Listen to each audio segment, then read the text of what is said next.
On April 6th, we are having an election on the ballot, Prop RS.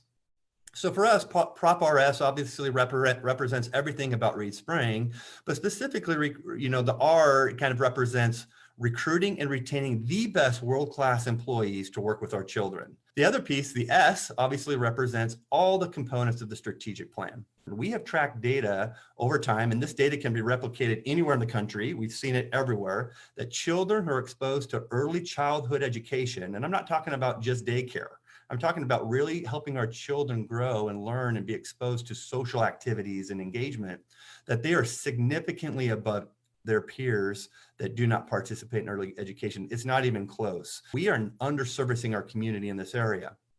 So we have an early childhood center. We have limited capacity. We're out of space. We don't have staffing to cover the classroom. We know that the children are out there. We have waiting lists. We know infant care is also a concern in our community. And so that's an area of the strategic plan that's being explored also, is providing infant care. I know many of our business owners that were on the strategic plan team expressed their challenge of trying to bring any kind of families into our community because there's just no childcare opportunities. So we're really looking at how can we take care of both those needs of providing a high quality early childhood experience and provide support for employees in our community. So the next plan is focused on academic excellence. This is one we're extremely passionate about. What's that quality instruction look like? Are we using best practices? Are we collaborating? Are we really working together as a team and being intentional about designing instructional activities that can really enhance the quality of learning of our students? So this is something we talk about every day. And we're excited about this strategy. And so we need some support financially to be able to address some of those things that we know that are research-based, that are high quality, that we're not doing completely, that we feel like will enhance the quality of our experiences. So we're really looking forward to that. Our third strategy is student well-being. So I think now, I've been in education for quite some time. I think now more than ever, the social and emotional well-being of our students is at an all-time high. We have students in our community whose primary meal is here at school, who we clothe, we feed, we love, we educate. We have students who are dealing with, difficult home environments, oftentimes very tragic and challenging.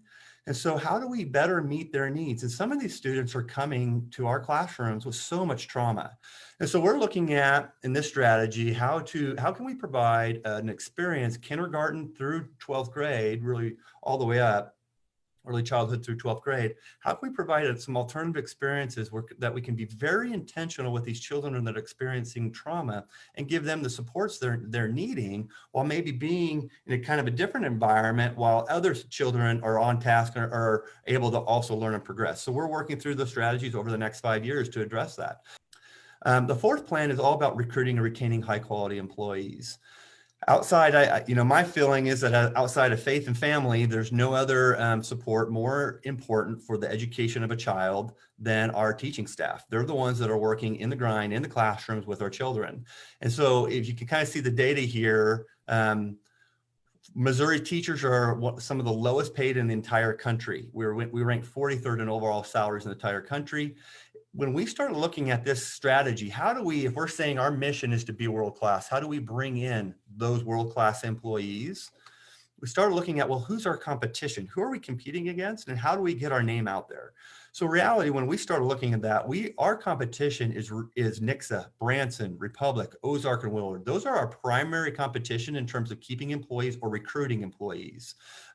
It's not a lot of the smaller school districts around us. It's really those benchmarks. So we've been evaluating our compensation packages for our staff in comparison to those districts, and the gap is significant. Our school district budget is $26 million. And if you think about that, that seems like a lot of money, and it is. But if you think about, we educate 1,800 kids a year. We are the largest employer outside of year-round employer. I'll say that we're the largest year-round employer. I think Silver City has quite a few employees. I don't even know the number, but I know year-round we are. And we have the greatest influence on this entire community than any organization. We touch every life, every heart, every child. 70 cents on every dollar is dedicated to salaries. And that's not unusual. Most business owners know that it just costs to not only pay them a base pay, but also to insure them and workers' comp and unemployment, all those other costs associated with that. The fifth strategy is all about community awareness and engagement. How do we ensure that our community is connected to the school district, that we have a partnership with you? How do we ensure that when we go to a regional or a state meeting, that people know who we are, that they know that we have something amazing going on here? So there's so many opportunities here that we feel like this strategy will address and also help people understand as we recruit. When they hear about the Wolves, they know that we're something amazing. They want to come here. If you think about locally or regionally, some of the school districts that have a significant influence across the state or have a great identity, we have one north to us. Nix's school district is probably one of the top rated academic school districts in the state and has done really well. Well, why is that? They've been very strategic in their model. So we want people to, anywhere they go, they know who we are and what we're all about. Our sixth strategy is about college and career readiness. Again, kind of spoke to this briefly, but we want to partner with we have so many phenomenal resources within our chamber, our business community, and our patrons, where we can create internship or apprenticeship experiences for our students so that when they leave high school, maybe they're going off and going to trade school, or maybe they're going to college, or maybe they're going directly into the workforce here in our community and creating those partnerships. We have one of the greatest resources in our region, and that's in Gibson Technical Center, our Career Center. The work that's done there by our Career Center staff is phenomenal. Even greater than that is the work that's done there by our students. They're learning how to be EMTs, learning how to do early childhood education, how to do automotive, welding, boat repairs, all a variety of learning experiences will prepare them directly for the workforce. So a lot of numbers there, a lot of dollars. We estimate that the funding to fund the strategic plan will be anywhere from $2.1 to $2.7 million. There's a range there because strategies will develop and evolve as we go. We're not sure about 100% of how all those will play out. So we've done our estimate there. Just so you know, every district is unique on how they receive money. So some districts will receive more money locally based off of local taxes than others. Some districts will be heavily funded by the state or federal government. That is a lot of that's dependent on your assessed valuation.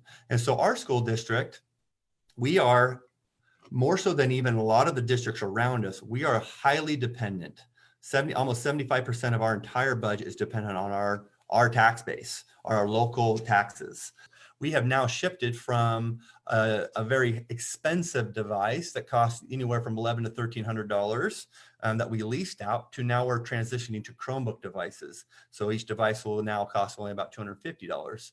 And so we are trying to be good stewards of our dollars.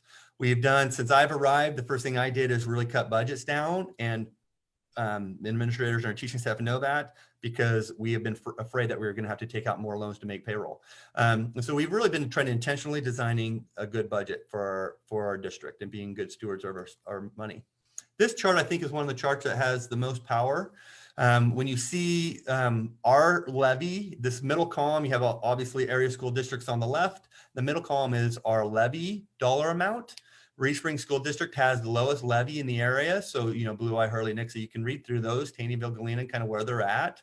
I will say, if you can, another way a patron actually shared this with us, another way to look at this is that, patrons that live across that Kimberling City Bridge or up the road, those patrons in those districts are paying quite a bit more for their children's education and the education of the children in their school district than we are. And so what does that look like? We'll talk about kind of where the levy is going to land us and where we need to be. The column on the right shows the amount of dollars. The columns on the right shows the amount of dollars that are generated if we were to have the same amount of levy as Billings, 3.2, we would generate about $873,000 just by having Billings, and then you can see that all the way up to Blue Eye with over $4. And I will say this also, Reed Spring is one of the lowest levies in the entire state. I know where our family moved from, we were over 4.5 or something for our total levy.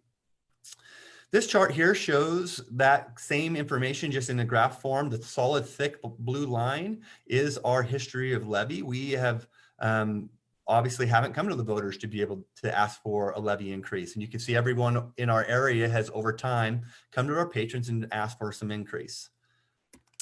So we're proposing a 55-cent levy. This will place us, we felt like we weren't trying to be competitive. Like that wasn't the motivator. It wasn't, we needed to be, you know, if that was a motivator, we would definitely be above Branson. that would put us above that. If you look at that dollar amount, we estimate it'll bring us about $2.2 million. If you go back and remember that slide that I showed you, that it's our budget estimate is anywhere from 2.1 to 2.7 to fund the strategic plan. So then you might wonder, why didn't you go for Nix's amount? And the reason for that is I feel like, you know, as a patron and a taxpayer, the district is responsible to be good stewards with their budget. And so I feel like we have designed a budget with some of the technology adjustments with devices and some of the other things that we're doing, that with the levy increase, with our assessed valuation, with the good right size of the budget and being really fiscally responsible, that this is a levy that we can propose and feel good about for years to come. That we're not going to feel like we're going to have to come back to you in 5 years and ask for an additional levy increase. We really feel like this is going to take care of our needs financially.